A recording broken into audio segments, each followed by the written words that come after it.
मौत कहीं से कभी भी किसी को भी आ सकती है। ऐसा ही कुछ उत्तराखंड के चमोली में भी हुआ। यहाँ मौत 16 लोगों को चुपचाप देख रही थी और जैसे ही मौका मिला उसने इन 16 जिंदगियों को शांत कर दिया। वैसे उत्तराखंड आए दिन किसी न किसी तरह की आपदा का दंश झेलता ही है। पहले बारिश, फिर भूस्खलन और अब ये उत्तराखंड के इतिहास का सबसे बड़ा करंट हादसा।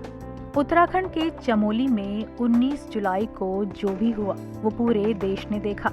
चमोली जिले में पीपलकोटी में अलकनंदा नदी के किनारे नमामि गंगे प्रोजेक्ट के निर्माणाधीन सीवेज ट्रीटमेंट प्लांट में करंट फैलने से 16 लोगों की मौत हो गई, जबकि इस घटना में 11 लोग बुरी तरह से घायल हैं, जिनमें से गंभीर घायलों का इलाज ऋषिकेश एम्स में हो रहा है।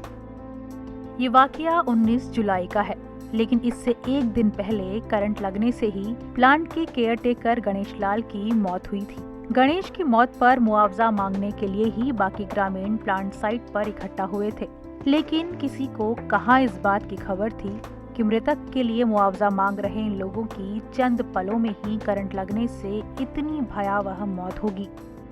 ये हादसा कितना भयानक था इसका अंदाजा इसी बात से लगाया जा सकता है कि 3 से 4 मिनट के अंदर ही सब कुछ हो गया। जो घायल बचे हैं वो जिंदगी और मौत से लड़ रहे हैं और जो 16 मृतक हैं उनका परिवार जीते जी बेसहारा हो गया है।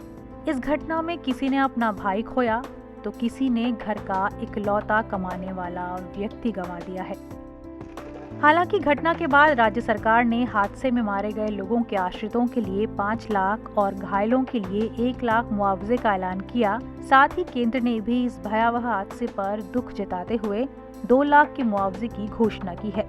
हो सकता है कि ये धनराशि चंद दिनों में पीड़ित परिवारों को जीने का साधन मुहैया करवा सके, लेकिन सिस्टम को ये समझना और ये करना होगा कि पहाड़ के ये पीड़ित लोग किसी के सामने हाथ फैलाने को मजबूर न हों।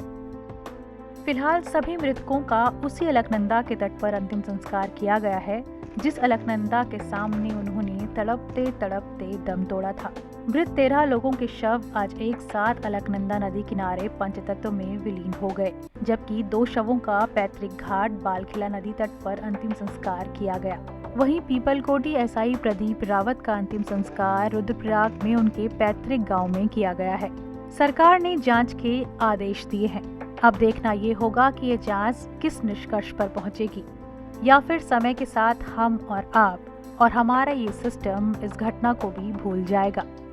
ईटीवी भारत के लिए चमोली से लक्ष्मण राणा और देहरादून से किरण कांत शर्मा।